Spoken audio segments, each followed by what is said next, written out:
Hello, everyone, and welcome back to Leader Vista, the channel where we help you sharpen your leadership, communication, and workplace skills so you can thrive in your organization or in your career.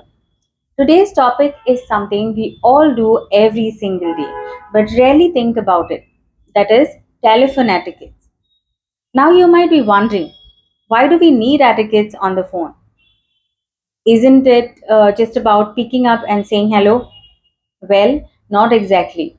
Because when you are on a call, you are not just representing yourself, you are representing your department, your boss, and sometimes even your entire organization.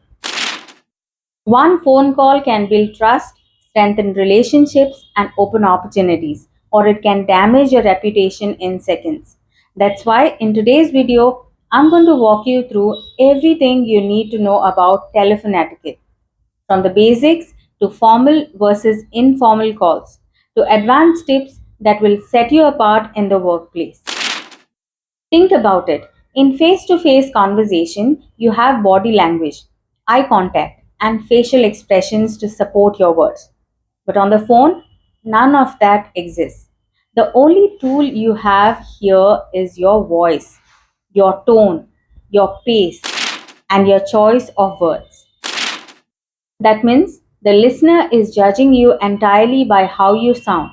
A cheerful voice conveys warmth, a polite tone shows respect, but a rushed, harsh, or distracted tone that immediately creates a negative impression. So, if you want to be seen as professional, reliable, and approachable, mastering telephone etiquette is non negotiable. Now let's break this down into two types of phone calls. First is informal calls, talking to friends, family, or relatives. Here you can be casual, relaxed, and even humorous. Formal calls, these are workplace calls with colleagues, bosses, clients, or customers. These require politeness, professionalism, and structure. Let's look at a simple example of a formal conversation. Miss Aarti calls and says, "Good morning, may I speak to Mr. Shivai, please?" And the receiver says, "Good morning, I'm sorry, Mr. Shivai is not available at the moment. Would you like to leave a message?" And Miss Aarti says, "Yes, please let him know that Miss Aarti called. He already has my number." So the receiver says, "Of course, I'll pass on the message. Thank you for calling." Did you notice the politeness, the clarity, and the lack of slang? No rush, no attitude, just pure professionalism. That's the standard you should aim for in every workplace call. Alright, now let's get into the golden rules that will make you sound professional and confident on the phone. First is answer within 3 rings. It shows you value the caller's time. Second is introduce yourself immediately. Say your name and your role. Don't leave the other person guessing. Third is speak clearly and slowly. Rushing makes you sound nervous or careless. Fourth is listen actively. Don't interrupt. Sometimes people just want to feel heard. Fifth is always being polite and respectful. Even if the other person is rude, you must maintain professionalism. Sixth is smile while you speak. Yes, it actually makes your voice sound warmer. Try it and you'll notice the difference. Seventh is ask permission before putting someone on hold. Don't just say hold on. Instead, say, would you mind if I put you on hold for a moment?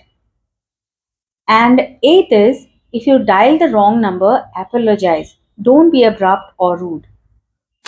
Ninth is never use slang or offensive words. Remember, this is business. Tenth is end on a positive note. Phrases like thank you for your call or have a wonderful day leave a lasting impression. Remember, every phone call is a chance to show your professionalism. Don't waste it. Now, let me give you some ready to use phrases that will make your call smoother and more polished. Good morning, this is Aarti speaking. How may I help you? May I know who's calling, please? One moment, I'll connect your call. I'm sorry she's not available right now. Would you like to leave a message?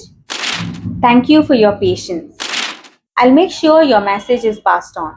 Thank you for calling. Have a great day.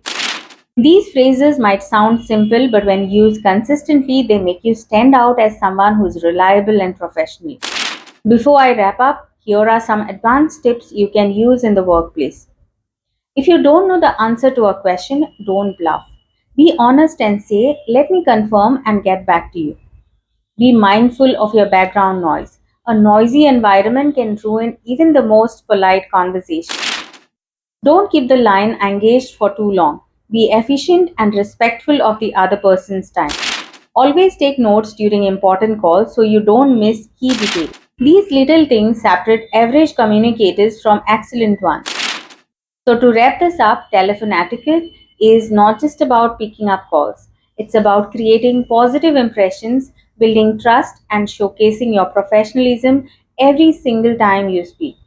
If you start practicing these techniques, you'll notice that people will respond to you with more respect, more trust, and more willingness to collaborate. Now, if you found today's video valuable, make sure you hit the like button, share this video with your colleagues or students, and subscribe Leader Vista for more powerful communication and leadership lessons. Remember, your voice is your brand. Use it wisely. This is Dr. Madeline signing off from Leader Vista. See you in the next video. Bye bye.